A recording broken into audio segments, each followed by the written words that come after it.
For a time, we tried to contact him by radio, but no response.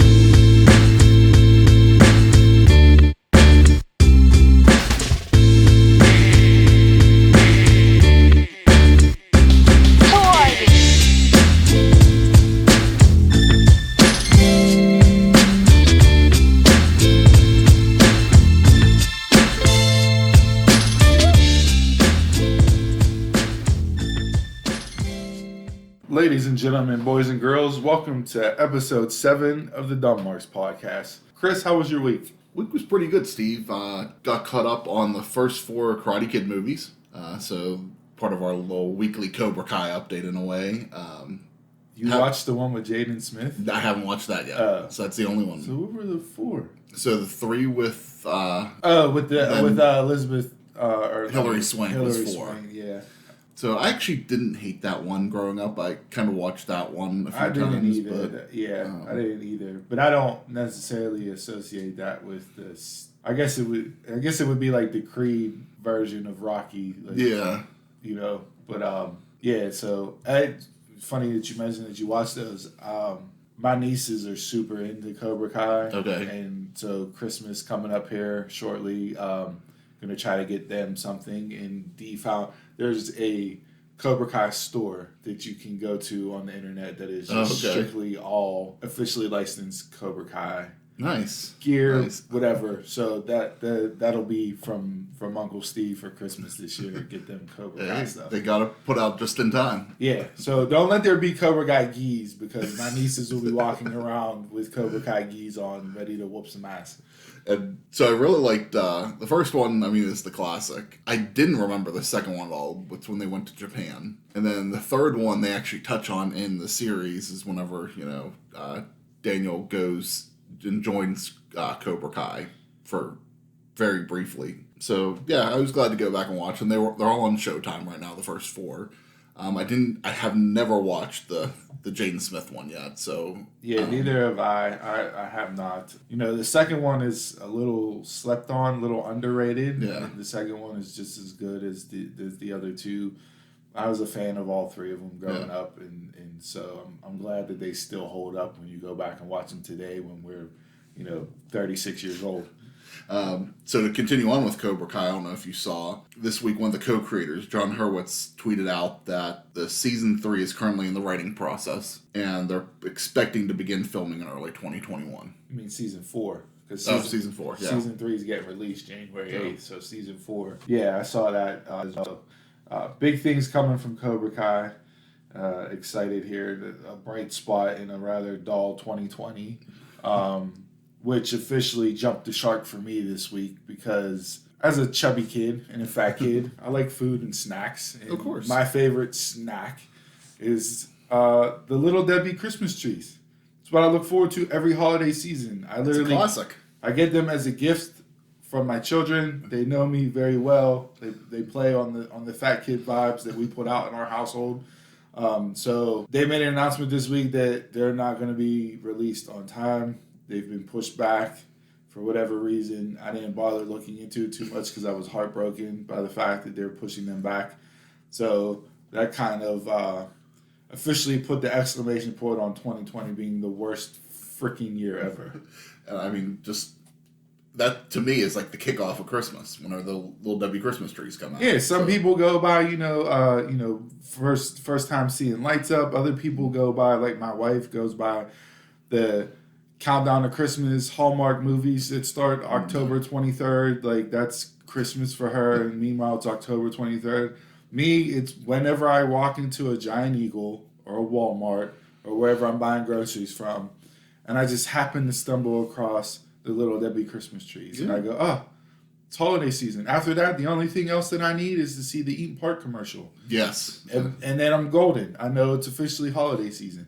So now I'm getting a delay on that, and they, sometime in November, I believe they're going to be released now, and let's just hope they stay true. Yeah. There's a Christmas song. I think That's Christmas to Me. I mean, those 2 things definitely sum up Christmas in Pittsburgh. Yep. So other than that, we got a cold, crisp, actual fall morning here. Yeah. For the first time, I went outside to take the dogs out this morning and could see my breath, and I was out there in my t-shirt and shorts, so the balls tightened up into the stomach a little bit. Took a little while for them to drop back down because of it being cold. But they're not coming back down till springtime. My wife got them in a jar anyway, so it don't really matter. But no, so it actually feels like fall around here. Got on a hoodie and some sweatpants, so it actually feels like fall today, which is nice. Change the season instead of the constant warm weather that we've been having. I know a lot of people are excited for that. So yeah, and we talked even last week about the constant change of weather too, and it seems I've heard a lot of people this week say they're not sure what they have. If it's cold, if it's allergies. Yeah, you never. Some people are worried about COVID with it. That's going to be continuation, in the coming months. Yep, absolutely. So, anything else before we jump into a jam-packed week of stuff to get through? Yeah, we do have a lot of stuff to cover. A couple things I just wanted to bring up too is that I don't know how many sitcoms you watch on ABC, but sitcoms are actually returning this week. I'm looking forward to the Goldbergs and the Connors. Those come back this upcoming Wednesday, the 21st. Don't watch either one of those. Okay. But I did see on CBS November FBI is coming back, NCIS Los Angeles is coming back. So those ones are slated to come back here.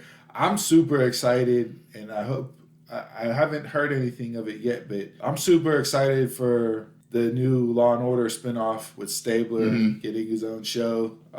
It's supposed to start off with him being on the first couple episodes of Law and Order SVU. Okay. Crossover. To kind of cross over, and then that's how it's gonna show that whatever I think he's doing, like organized crime. Okay. Is what he's going to be the head of or be a detective in or whatever the case may be. But it's going to start with him on SVU. So that'll be good. If you're big Law and Order fans, Stabler and was a main factor on the SVU shows for a long time. And when he kind of left, it was disappointing for a lot of people that follow the series. But very exciting to see him get back and see what Dick Wolf can do with another series. I know they had said a lot of NBC dramas look to return in November. Is that when that one's on track, or originally yes? So I'm hoping that they've stayed the course time frame wise. So okay. That'll be good to get that back on and going. Speaking of sitcoms and that, did you see that? I guess there was a petition going around to have Black Widow's movie directly on the streaming. I did not know. Yeah. So I guess people are getting a little restless with the delay in movie releases and stuff not coming out. And, I understand there's a whole business side of things that, we're not privy to, deals with theaters and everything else. I'm sure there's a lot of minutia to go through with that stuff. But, they've started a petition to get that released on streaming instead of pushing it back to whenever it was going to come out. I think they pushed it back right now till May. I think the last I saw.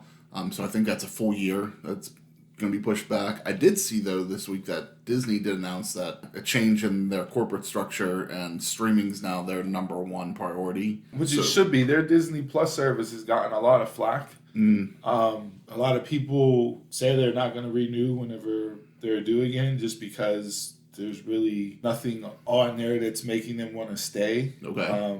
You haven't had a lot of their original content come out, and understandably so. With COVID, you can't really film that stuff. Yeah. You know what I mean? So, that's put a huge wrench in, I'm sure, their plans for what they wanted to do with the service after it first launched. You saw a couple movies this year come out. Grand Mulan hasn't officially been put on the service, but that'll be on sometime in December. Yeah, you have to pay for it. They did put it out. You had to pay for it. So, and then there was a couple other ones cartoons that they had. They added Frozen 2 very quickly. After that, it was out of the theaters. I think it was Onward was the Pixar movie. They added that on pretty quickly. That's a very good movie, by the way. I didn't watch that yet. If you have kids, and even if you don't have kids and you like the Pixar movies because of being good movies in general, Onward is a good movie. That's a good one to watch. And I don't know if it's a Pixar movie. I think it is, but there's a new one that's going to be coming on soon. It was supposed to get a theatrical release, but it was called Soul. It's supposed to be about a musician, I think a blues musician. He dies, kind of what happens to his soul afterwards. So I think that could have It looks good, so I'm looking forward to that, and it jumping on Disney Plus, I'll definitely watch it. Speaking of streaming services and other things, I don't know if you were a fan of the show Dexter on Showtime. I've never watched one episode of Dexter just because I didn't have Showtime. Okay. So I have nothing about it. I saw the reaction to them saying that they're coming back for a limited it's gonna short series. Right now it's supposed to start filming beginning of 2021. They're expecting to release it on TV on Showtime in the fall of 2021 for a limited 10-episode run. Since you had never watched it, I won't say too much about it. I know a lot of people like that show a whole lot. I love Dexter. The first few seasons, absolutely love. The last season was terrible. The series finale was terrible. So maybe this is their redeeming of yeah, that. they basically said they're not going to... It's not going to be like some shows like where they kind of alter what happened in the finale. They're going to keep it the way it is, and this is going to try to redeem what they did. Okay. So I hope it works out, because that really did leave a sour taste in my mouth for the series, because it was, for so long, it was so good, and then it just started going downhill. You know, I know we're going a little long in the intro here, but just a quick question on that. So which series have you watched where the series finale actually lived up to what you were expecting it to be?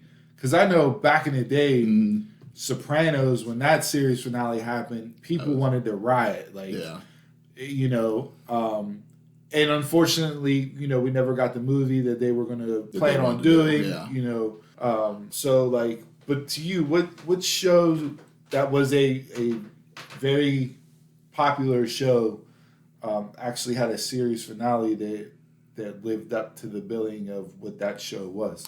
Honestly, the first one that jumps to mind, and I'd have to think about for other ones, but the first one that jumps to mind is Boy Meets World. I really liked the series finale of that show. I thought that kind of wrapped everything up. That's a left turn I was not expecting you to go down with. So I don't even remember the series finale of Boy Meets World. Like, it's whatever... I know my daughter watches. She's watched the Girl Meets World. Okay. So Girl Meets World takes place in New York. Right. And that's because in the series finale of Boy Meets World, Topanga got a job in New York. Okay. So that's whenever they moved. Okay. All right. So. All right.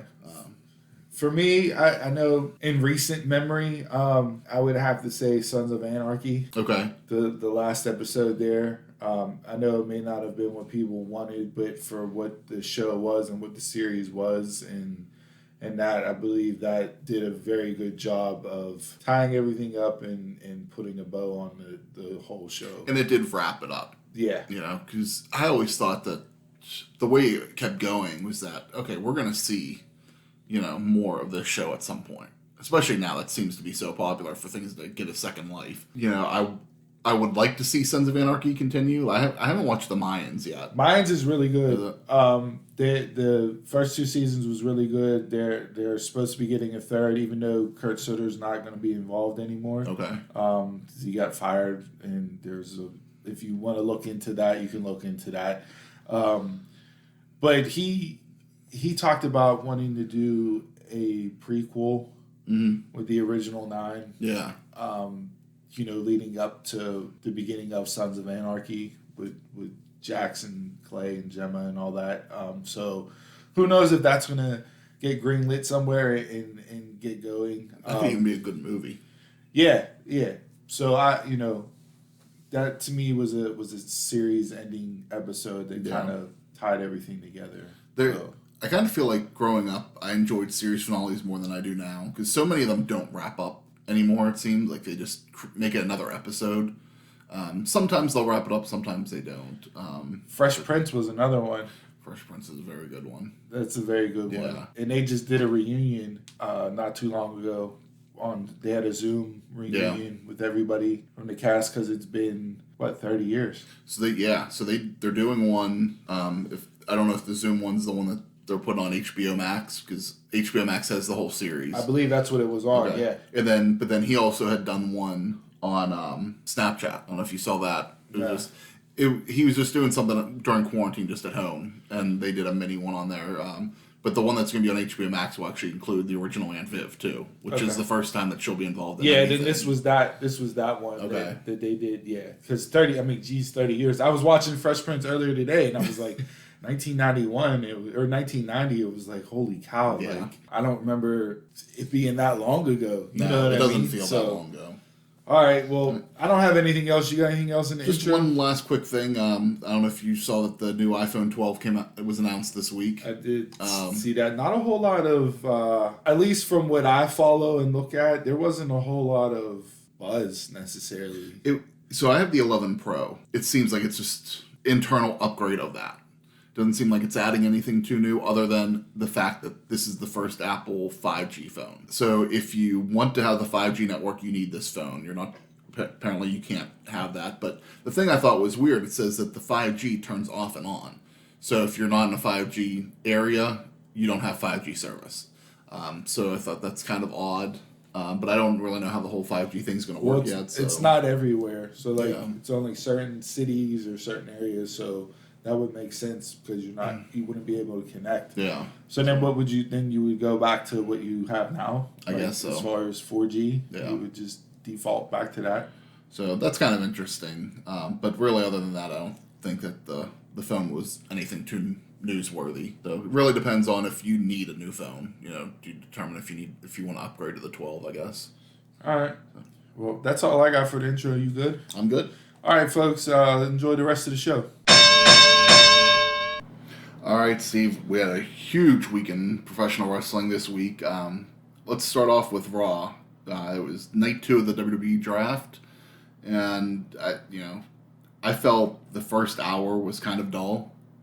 I actually fell asleep through the opening, but I do think that things picked up a little bit as the night went on. How did you feel about maybe the draft overall, or even just Raw this week? A complete letdown. Yeah. I wanted to see who went where, but then you draft Retribution, and it's like, going back to why are you signing somebody that's trying to destroy your company? Yeah. So then you draft them with your fourth pick or your third pick overall for that night. It just doesn't make sense at all. I know LaGreca went on a huge rant about it. Okay. On listening to the Busted Open podcast this week, it was, to me, the best thing about Raw was one of the best things that was on SmackDown, and that was Bray Wyatt and Alexa Bliss. Yes. That was the best part of Raw. That will be the best part of Raw. You ran the thread of Orton and McIntyre wanting to beat each other up through the entire show. You have this women's battle royal to crown a number 1 contender for Asuka's belt. Mm-hmm. Asuka's out on commentary. They go to commercial break. Then she's no longer on commentary. Yeah. She's in the back, which made no sense. And then as the battle royals go on, you cut away from the battle royal to show Orton and McIntyre fighting in the back. Mm-hmm. So you're taking time away from the women who you put in the main event spot. Some of the women that were on the graphic weren't even in the battle royal, i.e. Alexa Bliss. Okay. It just doesn't make sense. And then you have Lana win it, which is like, okay, I guess a kind of shock factor to it, right? And you set that up by her getting taken out through another table. No disdain there towards Miro being in AEW, but you continue to put Lana through tables every single week, right? So she wins it, and it's like, Lana's the winner. She's the number 1 contender. Let's immediately throw McIntyre and Orton into the ring and have them fight. Lacey Evans couldn't even get out of the camera shot because she was still on the ground after being eliminated, and them two were fighting. It's just, I didn't like it at all. The lazy booking, you switch titles. Hey, you're on Raw now. You're on SmackDown now. So in order to settle this, we're going to just have you exchange titles. We had talked about this. And Shane Helms shit all over this idea, called it lazy creative, and that's exactly what it was. It was lazy creative. Yeah, when we did our draft picks, we did kind of touch on that we had said that this might be the route that they could go. I was hoping for definitely a more creative thing to happen, because I think it was bound to happen for it, but You know what it felt like? Done? You know what it felt like? It felt like two kids. Jimmy has my toy that I wanted to play with, and Billy has my toy that I wanted to play with. Well, Jimmy and Billy, we're gonna exchange toys so you guys still get toys that you want to play with. Like, it was just ridiculous and just completely. Like I said, I was watching Monday Night Football, the draft, the show itself, the matches. I just didn't care about it. I'm glad I caught the Bray Wyatt, Alexa Bliss stuff because I just happened to flip it back on at that point in time. So, to me, in a 3-hour show going forward right now, that's the only two people that I care about that I'm going to want to tune in for, and I don't even know if I'm going to watch Raw. Honestly. So that was Monday. We're taping this right now on Saturday. You've had a few days to think about it. What is there anything that you would have done? You wanted it to be done differently for the tag titles, but do you think of anything that you would have done differently? Like, how would you have handled it? I was so turned off by it, I didn't even think about that.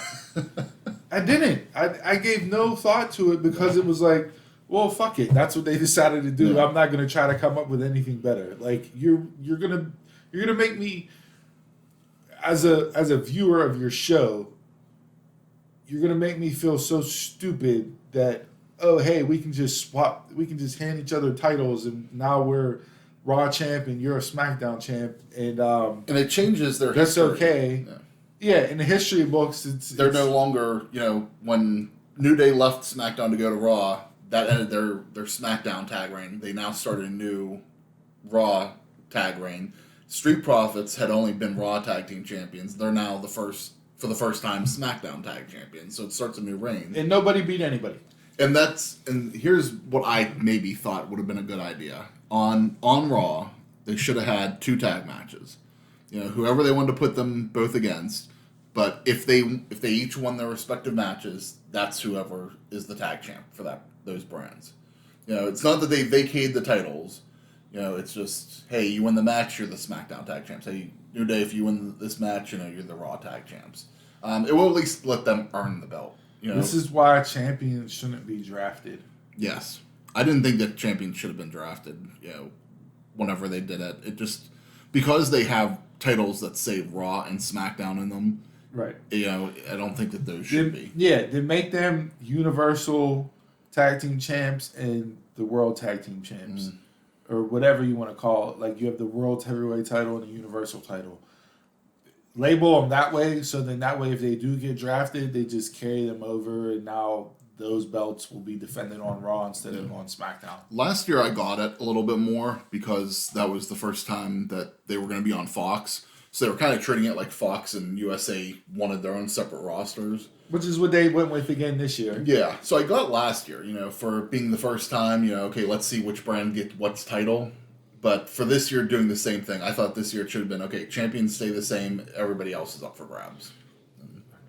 So you have that on Raw. Do you have anything else you want to touch on in Raw? Because I don't. Like I said, it was completely, I'm over it. I think the best thing that came out of Raw, I don't know if you caught it or not, the date, burning it in your mind, October 26th, is the day that, this is huge news. It was breaking news whenever it was announced. Elias's new album comes out on October 26th. I did not catch that. I saw him come back and, he takes out Jeff Hardy, and that's long-term storytelling. Yeah. If you want to go with that in quotation marks, because Sheamus framed Jeff Hardy for being the one that ran over Elias to take Elias out, which is why Elias has been out, even though he was out dealing with an injury. But the storyline, that's how they went with that and wrote that. So, Elias comes back and immediately takes out Hardy and then gets drafted to Raw right away. So I'm glad to see Elias back.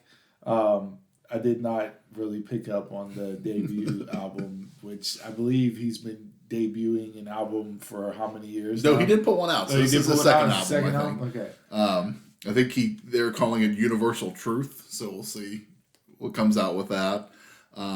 Kind of a big thing on Raw. So will R-Truth be featured in any of the songs? Because R-Truth has his own rap. He's one of the the few athletes that have crossed over into the music world and has done well, and he's had a lot of success with the last couple singles that he's put out. So will our truth be featured on the Elias Truth album? They didn't say, but we'll have to wait and see. We'll have to wait till next week and find out. To finish up Raw, no real surprise here, but apparently Raw Underground was canceled this week. Yeah, after 8 weeks. Yeah, they're saying, I guess, they're afraid of a COVID scare. That seemed to be the rumor reason.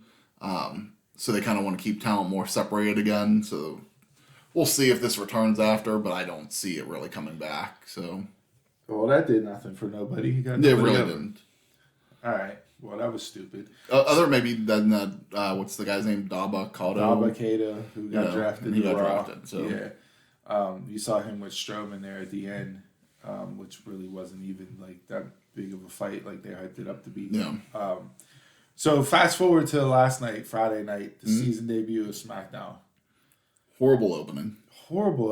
Terrible. Yeah. Terrible. You have Stephanie and Hunter in the ring, and then they're running down the people that get drafted to SmackDown or that are on SmackDown. And it's like, well, we just watched the draft. We know where everybody went all week. This is how you open. And then you have this just god-awful fake brawl between all of the superstars. It reminded me of, I don't know if you remember a few years ago, I think it was whenever TNA moved to Pop TV. They were in New York City and they did the same thing. It kicked off with this huge like New York City street fight brawl. And that's what it reminded me of. And I was just like, this is awful. But it went nowhere because it was everybody was in the ring kind of brawling before the commercial break. And then you come back from the commercial break and it's Jeff Hardy out there getting ready to wrestle Lars Sullivan. And a match that I couldn't give him two shits about. What does I don't understand with all the drama and all the issues and problems that he has in his past and what he's been accused of. Why do they continue to push him? So it used to be that in a lot of things in the world, when you did something bad, you got repercussions for it. And in WWE, it seems lately that they have this thing that, okay, whatever you do in your personal life is your business. And you're a character on TV, and that's all we care about is the character on TV. Then why go after people with Twitch and TikTok and Cameo and everything else if that's their personal life? Like, to me, it's a money-making thing. He's done nothing to deserve to be on television. No, absolutely not. Especially with his past the way that it is. Like, there's no reason to push him the way that they're pushing him. And I know I was following along on Twitter and tweeting along the show, from the Dunmark's Twitter account as you were too. But a lot of people said the same thing that we're saying now. Like, this guy doesn't deserve to be on television. Yeah. Why are you pushing him? What is it about him, given his past and his lack of tenure, that allows him to get away with all this stuff to still be pushed on the show? I don't think that there is any justification for it other than Vince likes big guys. That he has that I'll even say sexual fixation towards that. For whatever reason, I just don't get it that Vince just likes big guys, and I don't understand why he does, but I don't think that's going to change anytime soon. Yeah, I don't know. I'm over it, just like everybody else is. Yeah. The rest of the show, we had the farewell match for the New Day. One of the still doesn't make sense that they broke them up. No, it doesn't. One of the few teams in WWE history that I think deserve to not be broken up. Yeah. Obviously, we've always seen somebody turn on somebody in some form or fashion and go on to have singles runs and whatnot. A lot of people were in the on the Twitter feed last night, like, if Big E turns on Kofi and Woods, like, this is going to be insane and ridiculous, and don't have anybody turn. And it's like, they're not going to have anybody turn. They told you last week it's their farewell match. Yeah. Like, it wouldn't have made sense for them to turn anybody. There was no point in doing that. Like, so let them go their separate ways. Big E's going to get his well-deserved singles run. Woods and Kofi can go over to Raw, have some fresh matchups, and then when they do have that New Day reunion, that pop will be pretty monstrous. Yeah. I said this last week, I'll say it again. I think that this is going to be much like when the Dudleys split up, that they're going to test the waters, but I see them back together at some point. Yeah, so that was, their farewell match was good last night. That truly, they gave you real raw emotion last night from those three guys. It was really hard for them to go their separate ways. If you listen to their podcast at all, you know that their backstory and what they went through just to get the New Day off the ground and the ball rolling, and their vision of it, which is what we've gotten over the last 5-6 years compared to what they were supposed to be. So kudos to them for making the most of it. Really happy for them for all their success, and hopefully they continue on down those roads and get back together here in the future. And you just brought up their podcast. I think with that actually being something new, it hasn't been on long. They're not really going anywhere. I'm sure they're going to continue that, the three of them, and there'll be some that'll version. still go. And as we saw on, the WWE announced this week, they're starting to load up. I guess it would be their own podcast world on the network. You saw Sam Roberts announce a show. There was another group that they got a show, and forgive me because I forget. Swerve.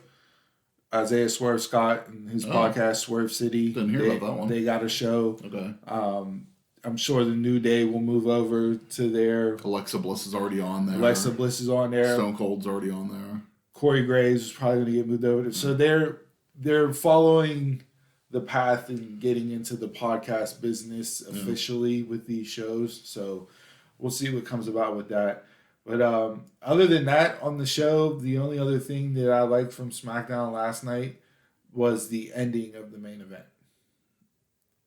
The match itself, I could have done without because I think it should have been done differently.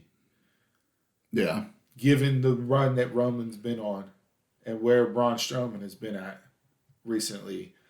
I think Braun got way too much in last night.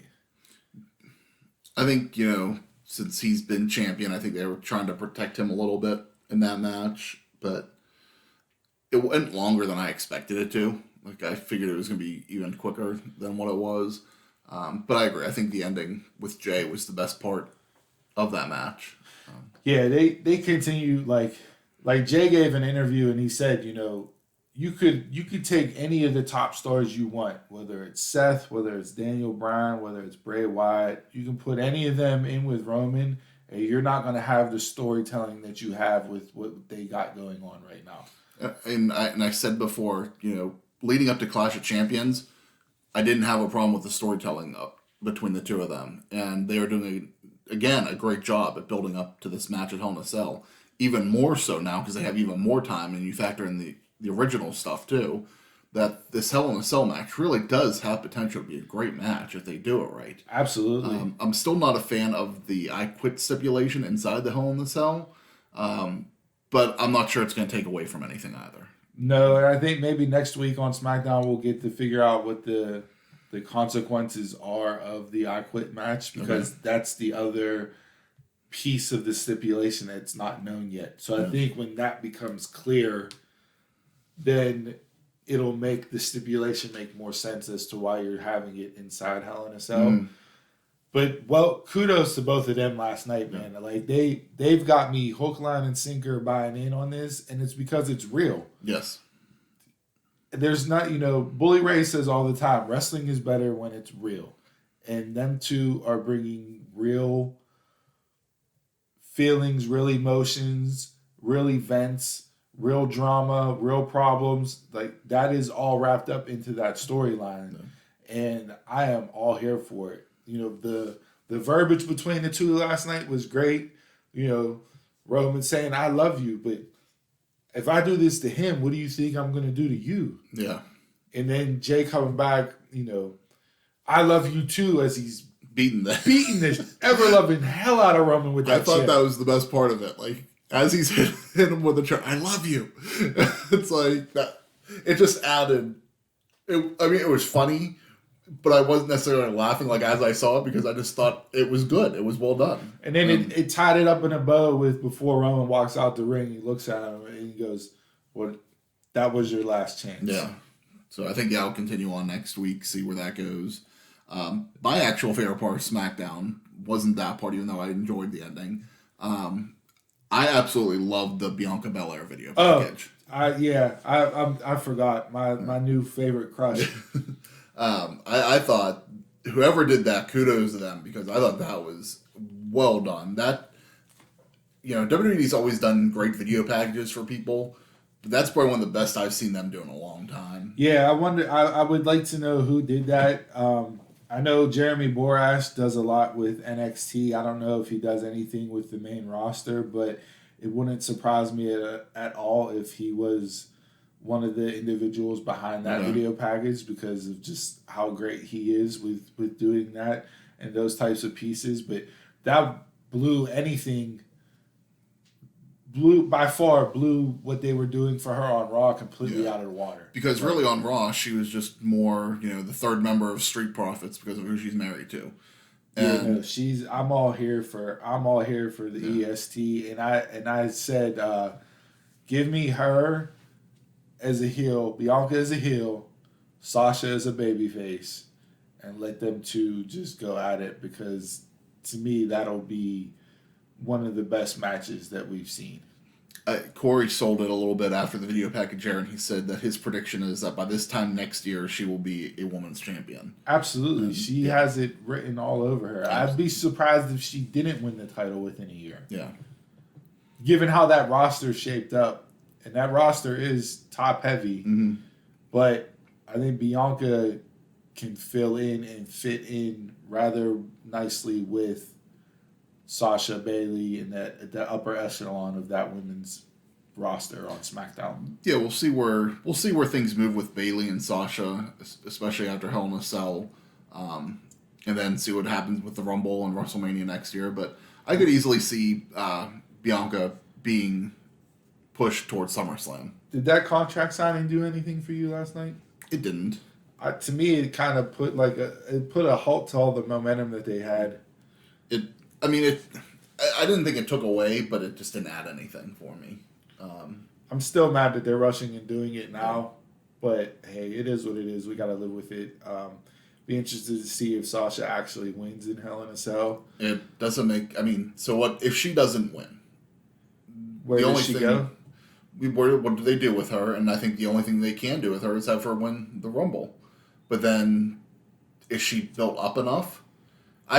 So I think in order to build Sasha up, if she doesn't win this match, and I think it would be a shame if she doesn't, especially for all the build-up that's had this past year, Sasha has to go bye-bye after Hell in a Cell, at least until the Rumble. And if they decide to have her win the Rumble and then go into WrestleMania, but she has to go away to kind of be like, I need to rework myself, I need to find myself and make myself stronger. I can't, and kind of like let Bayley think that she's defeated her. But this is why I said three episodes ago, whenever Bayley first took Sasha out, that Sasha should not be seen or heard from until the Rumble. Then you eliminate all this, what do we do then? What do we do now? Conversations. It's done. You don't have it. The storyline is built. Sasha was taken out. She hasn't been seen in months. What's she going to be like when she comes back? Is she going to come back? Nobody knows. We haven't heard from her. And then you get that countdown. 5, 4, 3, 2, 1. Boss music hits. She comes out. Done. It's a done deal. It writes itself. It does. She wins the Rumble, goes on to Mania. Standing tall, pointing at the WrestleMania sign. Most likely, the way it seems right now is that they're going to get all of Florida's getting fans back in, for football and other sporting events. So it wouldn't surprise me that if Vince didn't do something outdoors for the Rumble. in January. So, I think that would have a great crowd reaction.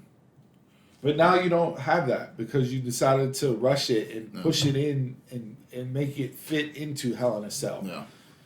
It wasn't needed. It No, wasn't it needed. wasn't. You could have went other ways with Bailey to have a match, and it didn't have to be inside of a cell. You're doing it inside of a cell just because the pay-per-view is Hell in a Cell. Yeah. So you're forcing feuds to be inside of a cell, which you don't need that with every single match. It takes away from the cell. The cell growing up was the cell because it was the ultimate blood blow-off feud. It wasn't War Games. Like, War Games was the ultimate blow-off feud, and then that was that. But the cell for, like, our generation growing up, the cell was that type of match. The feud escalated to the point where It had to be in a cell. Yeah. Taker and Shawn, the first one, had to be in a cell. You know what I mean? When you go down through the list of them, those were matches that had to be in a cell. Now you turn it into a regular yearly pay-per-view, so you're forcing matches into a cell, just like you forced tables, ladders, and chairs matches. Yeah. I hate the theme pay-per-views. It was cute at first, to do something different, but to have the longevity that they have with it, and now it's run its course. I agree. I think it takes away from the type of match it is just to throw it on there, because it doesn't escalate the feud. It's saying, okay, this month we're gonna have a Hell in a Cell match, and then so next month's Survivor Series we'll see what they do with that. But then in December it's TLC time, so say Jay and Roman are still feuding at that point. Just like, okay, we're having a tables match now, just because that's the month it is. Right. And yeah, I don't like it either. All right, well, moving on from WWE, let's tackle what was the 1-year anniversary show of AEW Dynamite. Okay. So 1 year, not the year that they envisioned when they started, Absolutely but not. glad that they finished a year. Doesn't look like they're going anywhere by ratings, and we saw early on TNT extended them for 4 years. So, what'd you think of the anniversary show?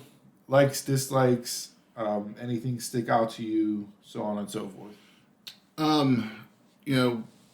One of the things that I was actually surprised, and I'm going to nitpick here for a second, is for being the anniversary show, and they did a lot of social media hype for it. People talking about favorite moments or whatever. I was really surprised that the show didn't kick off with even like a 30-second video package or something, it was like maybe some highlights. Like, here we are, this is our anniversary show. It kind of went in as like a normal episode of Dynamite and just kicked off with, Best Friends versus FTR. And I don't know, that just kind of surprised me. Like, them hyping it up as a big event feel. I can see where you're going with that. I think one of the things that they've done over their first year is they've come up with different ways to kick off a show. Yeah. It's not just trot your champion out there, the number one contender out there, and give a 15-minute promo segment. Cody said early on, that Kevin Dunn had this formula for all these years, what a show should be formatted as. He goes, we're trying to get away from that. Right. No, they've done creative ways and interesting things to open the shows. I don't mind that. Now that you bring it up, I would have liked to have seen that kind of tie into it, like you said, for sure. But I think with them starting off with the tag team match and the match that it was, that set the bar for the night. Yeah. Bully Ray and other wrestlers have said it before. If you're not the main event, you want to be first on the card. And AEW has solidified that being first on the card is a big thing. First on the card is just as important as that main event slot, and you saw that with FTR and Best Friends. Best Friends has elevated themselves after the street fight and the work that they've done. That, to me, they're not championship level tag team yet. No, they're not. But they're not just a comedy act either. Like, I can handle and I can legitimately believe in them being a number one contender now. Yeah.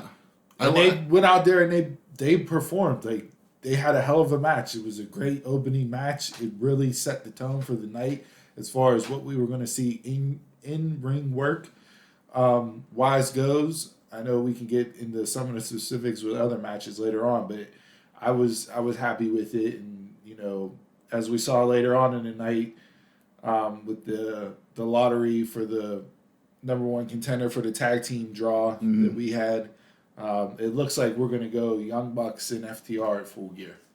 Yeah. I like Best Friends. I like Trent. I think he's talented. I've never been sold on Chuck, and Chuck actually didn't impress me in this match. He was the only one. I tweeted out, Chuck is a sneaky good athlete.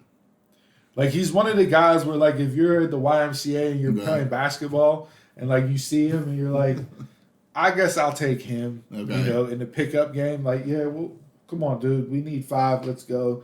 And then he gets out on the court and he's hitting threes or he's driving to the lane and finishing with both hands. Like, to me, he's a sneaky athlete that, not looking at him, you wouldn't go, you could do the things you can do. Yeah. I've never really been sold on him. This match didn't sell me anymore because if there was any parts of this match that didn't work, I kind of felt it was when Chuck was in the ring. There was a couple miscues on his part, I thought. And that's fine. It's live TV. Missteps are going to happen. It just, for me, just for him, I think that's what holds me back on Best Friends is just Chuck.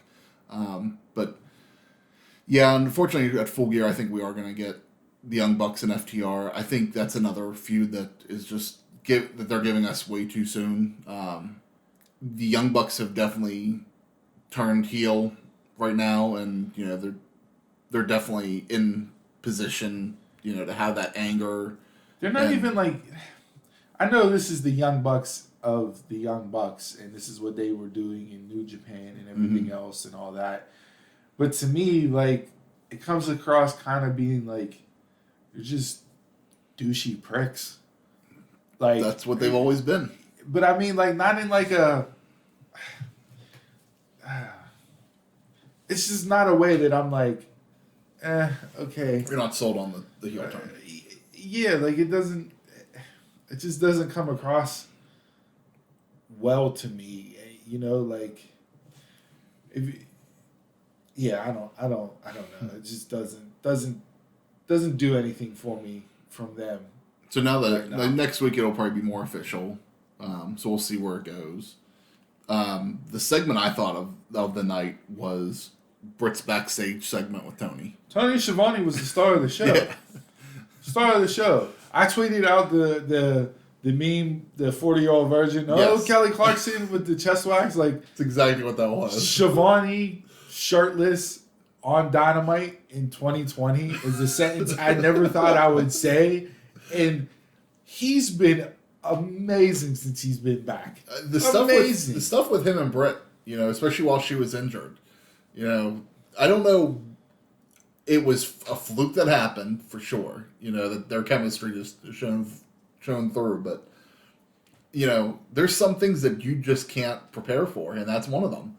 No one. If you would have started at the beginning of Dynamite and said, the best part of Dynamite's gonna be Britt Baker and Tony Schiavone every week, and everybody would have been like, "You're crazy," But it works for whatever reason. It works. I'm not sold on Britt being an in-ring competitor yet. I like her. I don't love her in the ring. Like, to me, she's not ready for the women's championship. In her in-ring work, her backstage work and her mic work has greatly improved since day one of Donna. I'll even say since All In, because I'll count that as being her start with this company. And I didn't expect that. Pleasantly surprised. She is going to be a future women's champion one day, whenever that time comes. Who knows? But it's all going to be because of all this extra work that she's been given while she was injured, and it's helped her out, I think. So since you brought up Britt Baker, let's get into the women's title match. Okay. Sheeta and Swole. This match was probably the one match of the show that glared the most as far as what you would call botches or mishaps or whatever. However, to me, a real fight is sloppy.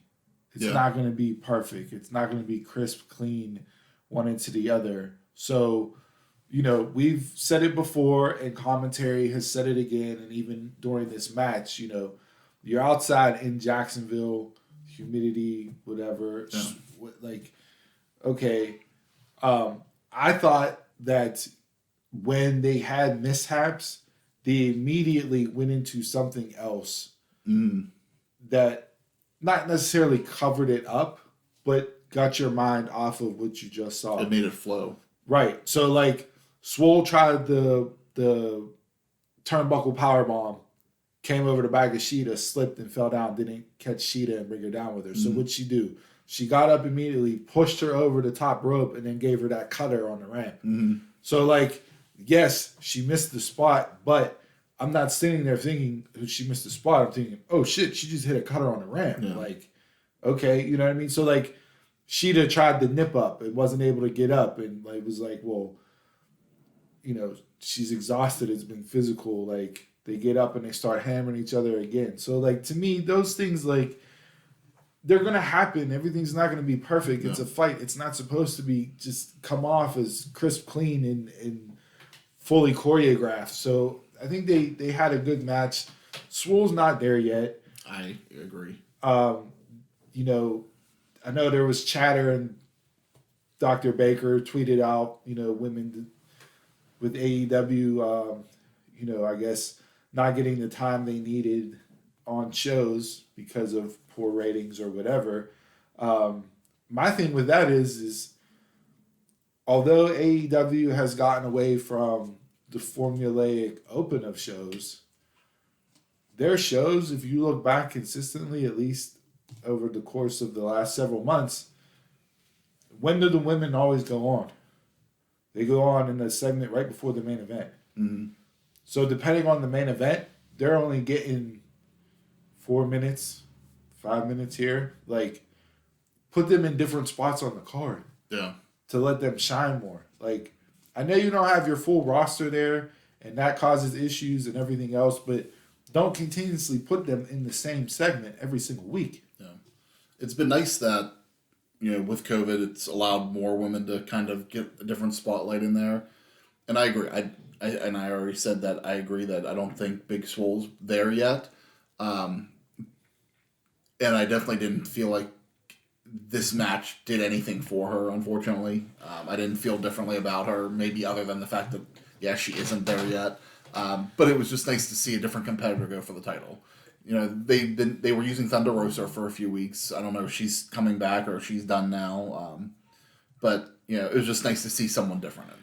They need to pick their 4 or 5 what they view as their top tier competitors in the women's division and just let them 4 or 5 rotate and build that division up. Yeah. So whether you have Sheeta, you have Baker, you have Nyla Rose, that's 3 right there, right? Then let's go. I know she just signed, but you got Evilise and who else? Whoever. Pick a 5th. So Diamante is Diamante, you know, whoever. Riho when she comes back, whoever it is, but you got to focus on that and build that up. And let them get established, yeah. Make that division worthwhile, and then you can start sprinkling in these others that you have. Because I do feel like they have talent. A lot of their talent is super young and super green. Yeah. So let them have time to develop more, like your Anna Jays. That group Chris of people. Statlander when she comes back. Ty Conti's signed is super young. But, let them develop. But pick your 4 or 5 that you're going to run with and be your foundation for your division and just build them and have that raise the division itself. Yeah, I mean, sometimes whenever you get in the ring with somebody, the chemistry is natural. You know, you don't have to work hard at it. It just happens. Unfortunately, it's not like that with everybody. So sometimes you do have to work at that chemistry in the ring. You have to learn how this person works, how that person works. And the more these girls fight, together each week, that chemistry will get there, and you'll get better matches out of it. All right, so moving along, we have, I think, Cody and Orange Cassidy for the TNT title. I didn't hate the match. A lot of, I guess, mixed emotions. Yeah. Bully Ray said on Busted Open, The reason why he didn't buy into it is because of some of the things that they did during the match. So Cody is a legitimate wrestler, right?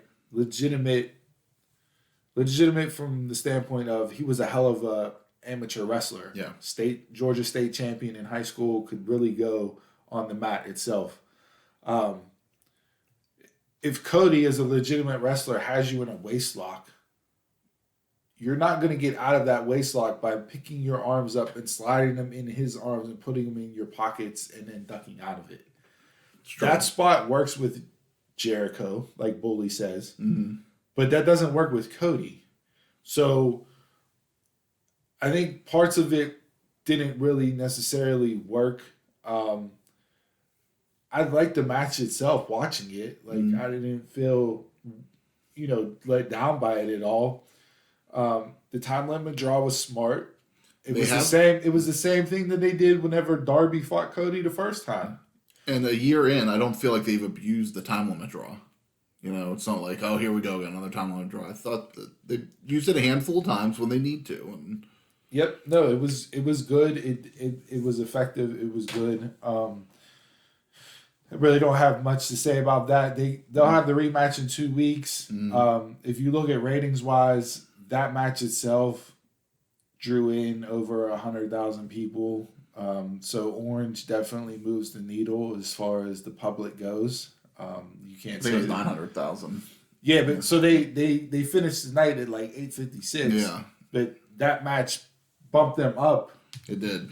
Over 100,000 people tuned in at that point in time for that segment, and Cody even tweeted out at some points it was up over 1 million. Okay, so Orange is definitely a public favorite. He's definitely getting eyes drawn in. So for all the cornets out there and everybody else that shits all over him and his style, the man is over. No. He's getting eyes on the product. You can't say anything bad about him. As much as I enjoy someone that's more technical, that's just the style that I enjoy in wrestling, I can appreciate someone like an Orange Cassidy throughout, just to break up, be something different.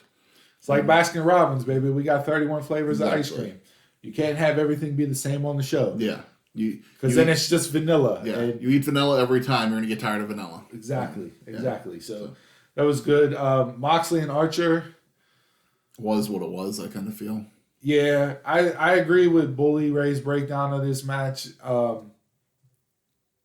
couple spots weren't necessary. Yeah. Like the table spot wasn't necessary. It didn't do anything. It was just a spot for a spot. If anything, save the tables for after the match. Because it ended up being a no DQ match, right? It was a no DQ match. And that wasn't advertised leading up to it. Changed on the show based on what them two were doing backstage. Yeah. So, I mean, I feel the stipulation was needed because that's just the way those two guys are. But yeah, if I would have paid for that match on, say, for Full Gear, I think I would have been disappointed with it. Doesn't mean they wouldn't have given a better match because it's pay-per-view, but... Are you good with so it's funny you bring that up. Are you okay if you have to pay for an Eddie Kingston John Moxley match at Full Gear? No. Why? I've seen it. I didn't hate them, but it didn't do anything for me. It seems it is kind of. Go back and watch their feud in CZW, and then tell me whether or not you won't want to pay for John Moxley, Eddie Kingston. You know me by now. There's not one John Moxley match I want to pay for. That's true. You're a Moxley hater. I don't hate him on AEW. Because honestly, I don't think that they really, especially lately, they gave him a lot of time. He doesn't. I really expected him to be on the mic every week and just be in my face every week, and he isn't that type of person. Especially when the title match comes, he's not getting this elaborate entrance. He does the same Shield entrance, comes from the crowd, goes right into the ring, starts to brawl right away. So, how great is it that Eddie Kingston, who's been wrestling for 18 years, on a whim comes out during the open challenge, gets signed, and is now in the main event? Is that definitely official? It's gonna be. Okay. At least I think that's what it's gonna be. Okay. And it's gonna be probably like a like a I quit or something along those lines because Kingston never tapped out. He choked out Moxley. Yeah. I just, he was great on commentary, telling JR, don't you get loud with me, JR. I'll come over and smack you. Or Excalibur, what move is that, Excalibur? But he made a good point. And this is, if you don't listen, if you're just watching the work and not listening to the commentary, Kingston made a great point. Excalibur was like, well, are you okay with Penta and Phoenix fighting each other in the first round for the number one contenders match? And Kingston said, hell yeah, I'm okay with it. He goes, they're going to go out there, they're going to have the best match of the tournament. But what's the end goal? To be a champion. You get in this business to be a champion. Whether it's Ray, whether it's Penta, myself, Butcher Blade, we all want gold. One of us is going to get the strap. That's what we're here to do. Yeah.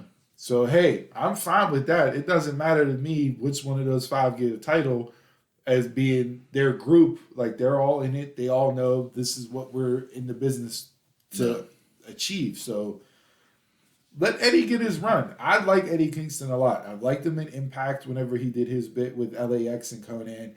I really liked him in the NWA.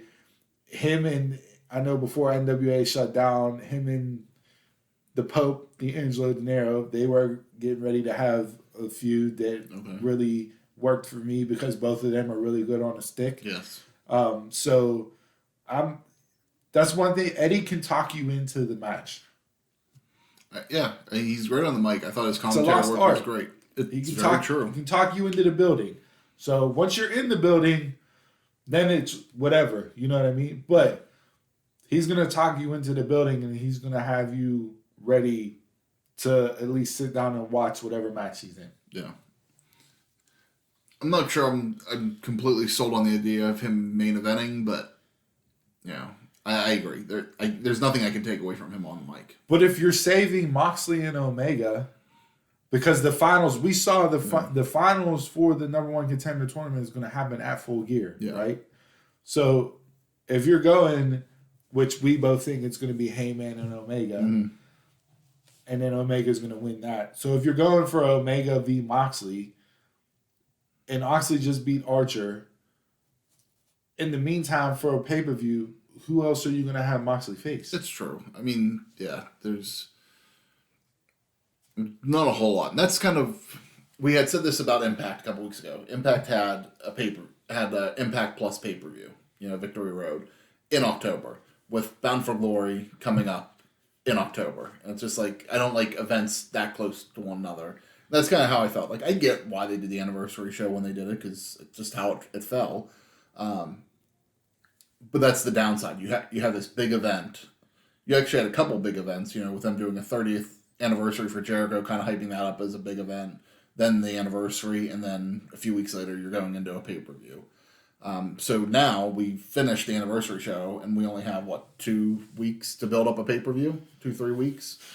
Yeah, I think so. So it's not a lot of time to build up a pay-per-view, which is a reason why this tournament's good. Get some stuff done, and it can drag it out because you don't need to have the tournament build up until the last 2 guys are crowned. But yeah, it's like where's everybody else? So you're already giving Orange Cassidy and Cody a rematch on Dynamite in 2 weeks, so you're not even saving that for Full Gear. Right now, there's no reason to buy the pay-per-view right now, and there's not a lot of time for it. Well, we don't even have anything announced for the pay-per-view yet. We just know the date. So,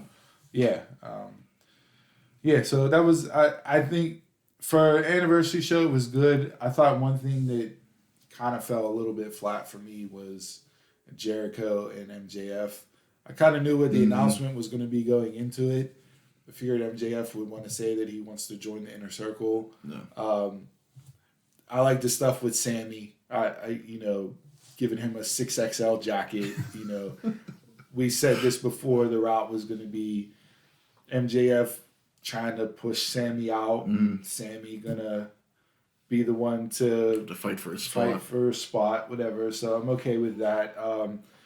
We'll see what happens at the dinner debonair for the steak dinner this week on Dynamite. And it should be an entertaining segment, if nothing else. The one thing that caught my eye at the end of that I'm all here for is Hager and Wardlow staring each other down. Okay.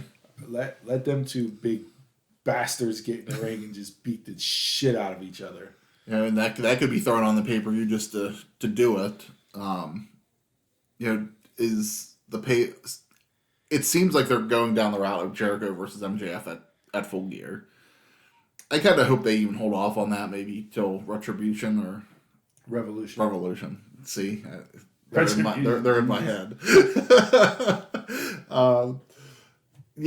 I'd really like to see them kind of hold off on that. Maybe do MJF and Sammy, at Full Gear instead.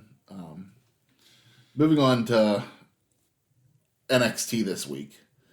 I don't really think there was a lot there. No, unfortunately, it was more hype going into Halloween Havoc. Nothing against anything or anybody on the show on Wednesday night, but I did not watch it. I read recaps and followed up, but I think they're kind of stacking the deck for them for Halloween Havoc. We'll see numbers wise. They got crushed this week again. Yeah. In all demos, overall ratings, like I don't know. We'll see. So Halloween Havoc, we'll see if that bumps ratings up. But in 2 weeks you have Halloween Havoc, but you also have Cody and Orange rematch. Yeah. So it sounds like they're probably going to try to build that show up. So right now, they advertise for Halloween Havoc. Rhea Ripley's going to finally face off against Raquel Gonzalez. So, your two beasts of women in NXT. I'm sure that's going to get a stipulation. They just didn't announce one yet. Because I don't see that just being a one-on-one match. They did announce this week that for Halloween Havoc, they're bringing back Spin the Wheel, Make a Deal. I like that because that was an old Halloween Havoc theme. So that's going to be in 2 matches. For the women's title match, Io versus Candice. And then the North American title match of Damian Priest versus Johnny Gargano. I don't like the LED spin the wheel though. Give me the old the old school chuck-a-luck wheel that you would play at your church fair in the summertime. Bring that out on stage and actually spin the wheel. And then don't give me this fake LED spin bullshit that they have. And make the match the Coal Miners Glove match. For whatever reason that was the original Spin the Wheel Make a Deal match, but hey, it's wrestling. You knew it was fixed going in anyway, so this is their easiest way to fix it. So, but that was it really for NXT, I thought. Primetime Live, United Wrestling Network, they announced this week that they're going to crown their first world champion. I thought that was pretty exciting. Unfortunately, I actually expected the NWA title to be the governing title down there. Since it was a partnership between the two. I knew they used to be part of the NWA, and then that broke up, but this week we're supposed to find out who the 8 men are in that tournament, so, more on that next week probably, as we see who enters that tournament. Beautiful belt, I thought. Yeah, really, really nice, really done well. We'll see. It'll be interesting to see when this is over with these primetime lives and that, where they go, and if they keep viewers. I thought going into it, the NWA was the draw. Yeah. So we'll see what happens, if they're going to collab moving forward, if they're going to go separate, whatever the case may be. So yeah, I mean, when they announced it was supposed to be, the show was supposed to be a partnership between United Wrestling Network and the NWA. We've seen some other stuff with the NWA on there since then, especially like Thunder Rosa, and I think they even did something with United States Championship. But yeah, I'm actually surprised it's not more involved. But we even said last week or the week before that NWA is trying to move forward with bringing Power back, so maybe that's the reason why. We'll just have to wait and see. That seems like a great place to pause bell to bell this week. Steve and I had a lot more to discuss, but do not worry, we will not leave everything else on the cutting room floor. Stay tuned this week as we release a special bonus edition of Bell to Bell, where we cover everything else in the world of professional wrestling.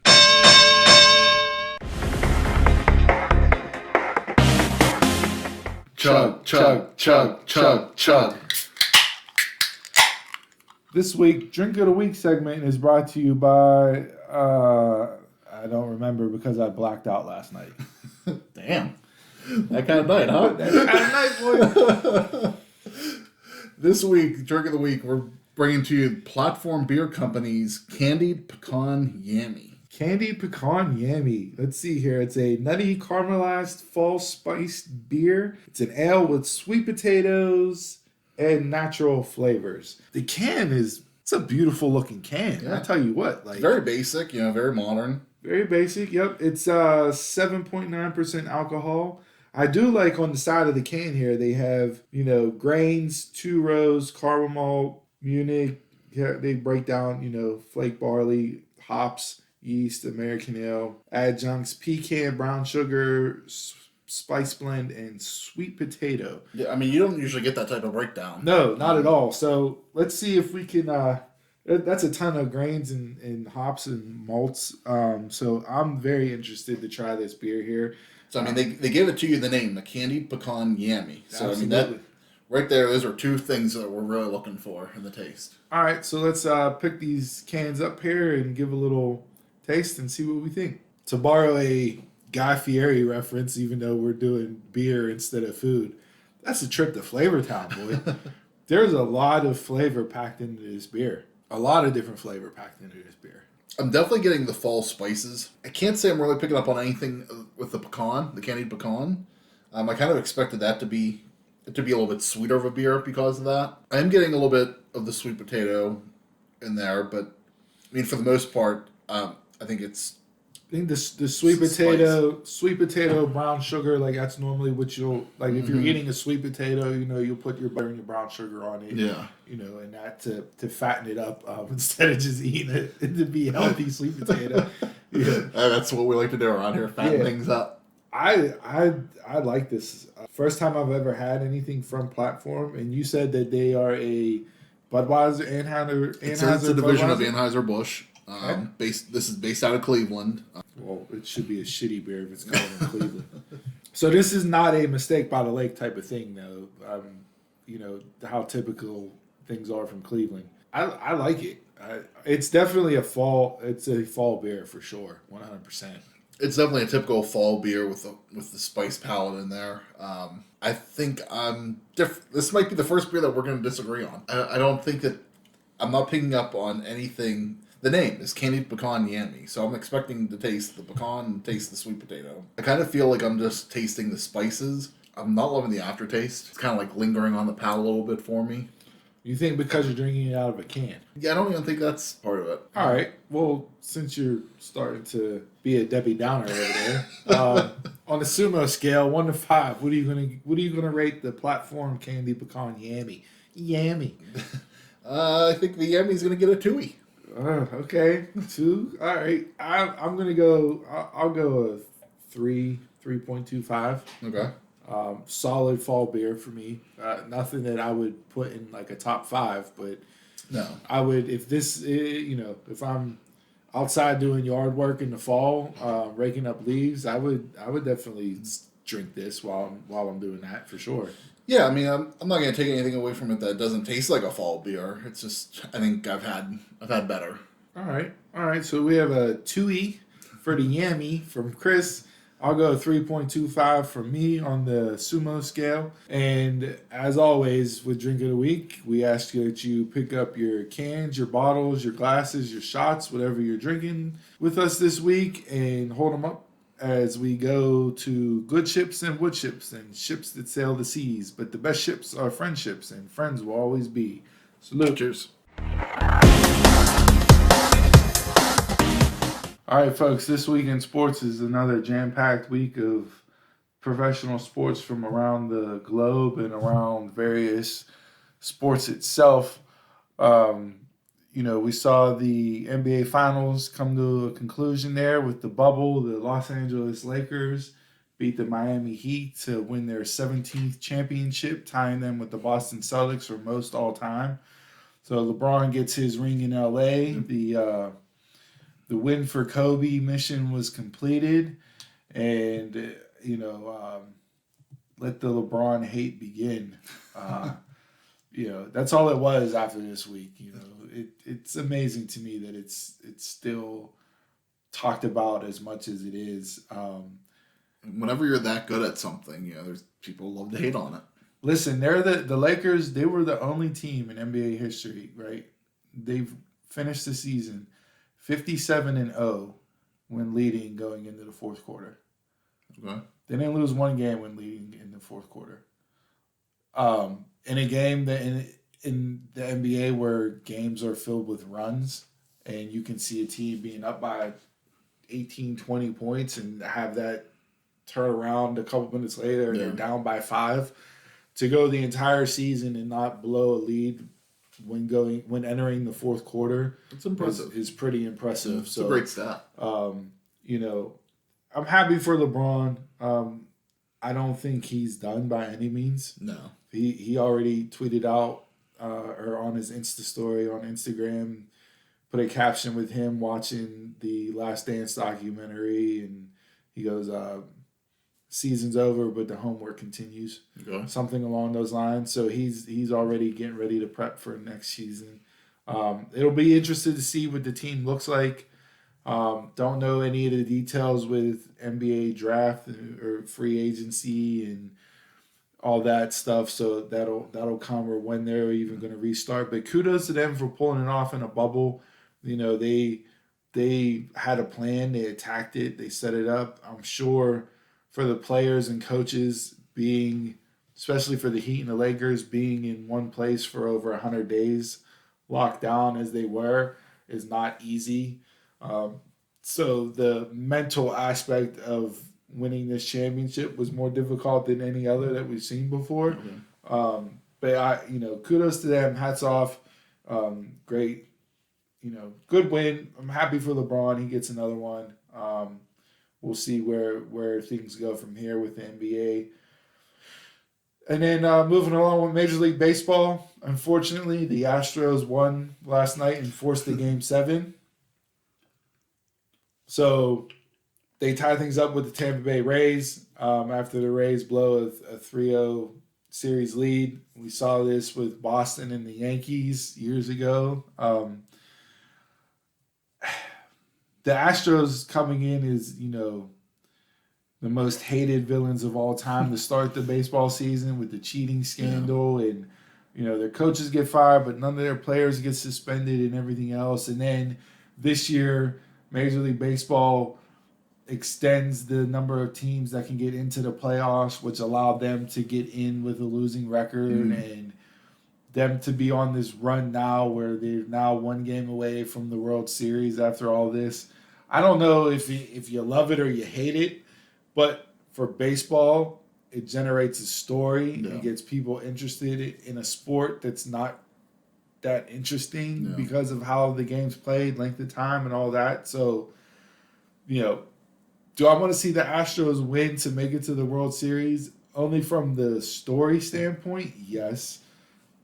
Based on what they did and how they cheated the game, absolutely not. I don't think they should be rewarded by playing in the World Series and possibly winning a championship. Yeah, I agree. Baseball isn't an exciting sport to watch anymore, and it seems that people don't get too invested in it until World Series time comes around these days.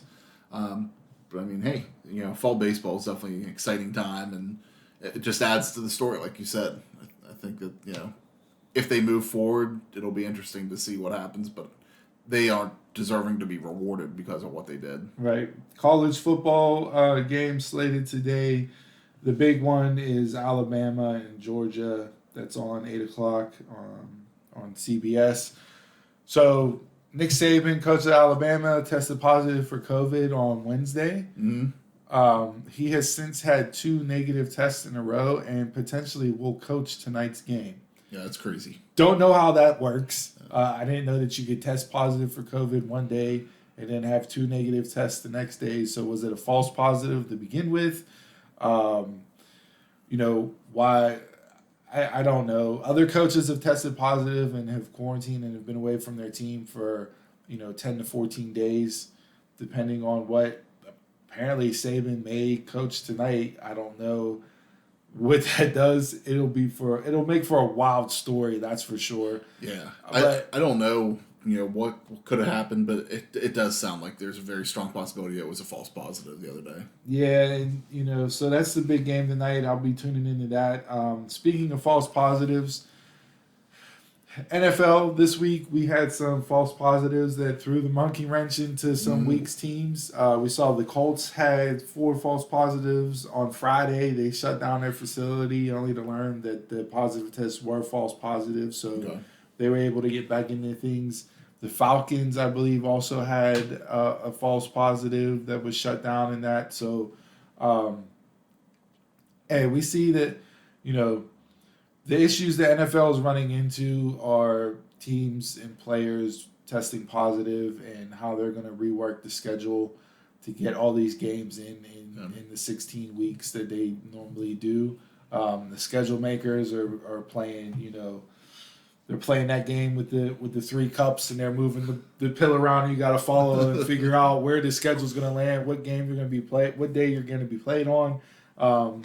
We see it again, Another Patriots player tested positive, so who knows if that Patriots-Broncos game is going to get played. They got postponed, so they already had their bye week last week. So if that gets postponed again, then what does that mean?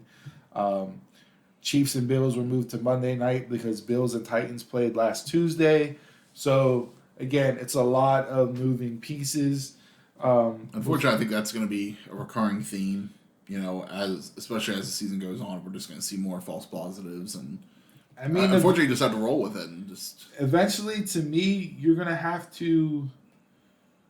I think realistically, if you're the NFL, you're going to have to make an announcement here shortly where you add a week or 2 on to the regular season just to make sure that you play all these games. Because I don't know if you're going to be able to get them in given the circumstances now. Yeah. So no, absolutely. We'll see about that. So as of right now, we have a full slate of NFL games tomorrow. Here, it's Browns week. Pittsburgh, Cleveland. What once was a heated and hateful rivalry. Well, easy for me to say. That kind of changed once the Browns moved to Baltimore. Yeah. And then, they've basically been just a stepping stone since they've come back in the league for every team, including the Steelers. I think Ben in his career versus the Browns is like 23-2-1 or something ridiculous. Cleveland hasn't won in Pittsburgh in 16 seasons. So, yeah, I know for the Steelers, it's just another game. For the Browns, if they win, it'll be like they won the Super Bowl. Yeah, for sure. They'll get a hero's welcome for sure. Huh? Yeah, and then it's, first time that, these two teams are back on the field after the Myles Garrett, Mason Rudolph incident last year where Myles Garrett ripped the helmet off and basically tried attempted murder by whack-a-mole Mason Rudolph in the head.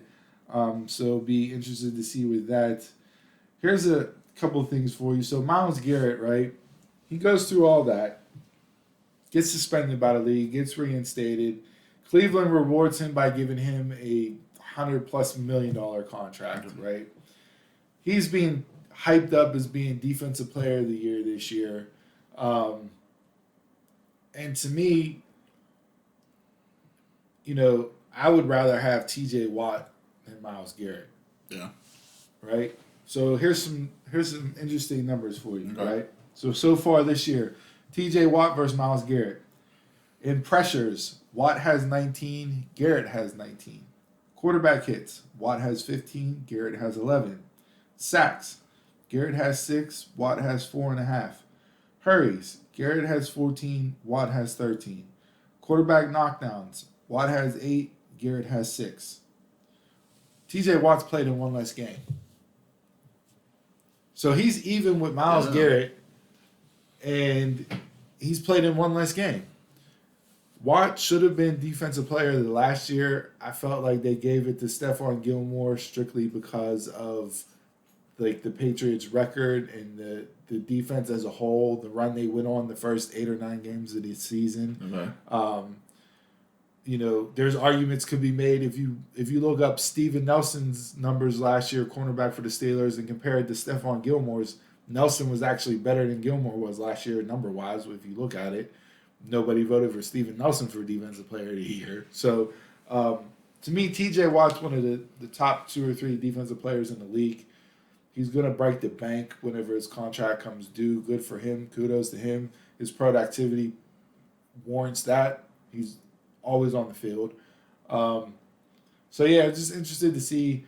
Like I said, I hope the Steelers win tomorrow. I'll be watching the game. But let's pump the brakes on this whole Myles Garrett is so great talk whenever you have somebody that's going to be on the field on the opposite side that has played one less game and has put up the same exact stats pretty much. No. Definitely valid. So, yeah. So, full week there. And then Saturday, to hop back on to Saturday, not only do you have college football, but you have UFC Fight Night from Fight Island in Abu Dhabi. You got the Korean Zombies in the main event on that, so that'll be a good card. That starts off around 4:00, so that'll be interesting to watch. Alabama, Georgia, and then from the world of boxing, I know people don't even consider boxing a sport anymore because of how bad it's fallen off. But ESPN starting at 10:00 has the prelims. And then the main card kicks off at 10 for the Lomachenko-Lopez fight. If you haven't watched Lomachenko yet, he's that dude. He's that real. He's probably the best pound-for-pound fighter out there. You could have arguments with other people, but he's definitely up there. This fight is to unify belts because we know boxing, they have 17 different WBA, WBC, whatever. There's so many different belts in boxing, which is ridiculous. But this is to unify all the belts for I believe it's the welterweight division. So that'll be a nice nightcap to end the night tonight. Yeah. Sit down. After you've had your football fix and that, you can watch what used to be, a very proud sport. Mm-hmm. Like I said, they've fallen off over the past years because of whatever reasons. Poor promoting, not interesting fighters, lack of a heavyweight division, whatever the case may be. But boxing purists and people that enjoy watching the sport of boxing, they'll get a good fight tonight if you tune in. Yeah, it seems like ESPN's kind of been the leader in boxing, since HBO got out of it. So I'll definitely tune in tonight, I think, I'd never pay for a boxing fight, but being on ESPN, I'll definitely check it out. Between UFC tonight and that, we'll have some things to watch. Yeah, definitely. So, like I said, jam-packed week in sports. Weekend-wise, it's going to be heavy and hit hard. So you'll have a sports hangover come Monday, but you're right back into a doubleheader with Monday Night Football. Yeah. So it never really ends here. It is what it is. So enjoy it while you can, because hopefully as we get back to some normalcy here moving forward, who knows when that will be, it'll kind of shift into sports being played at their originally respected times. So we can focus more coverage on football during football season, basketball during basketball season, baseball.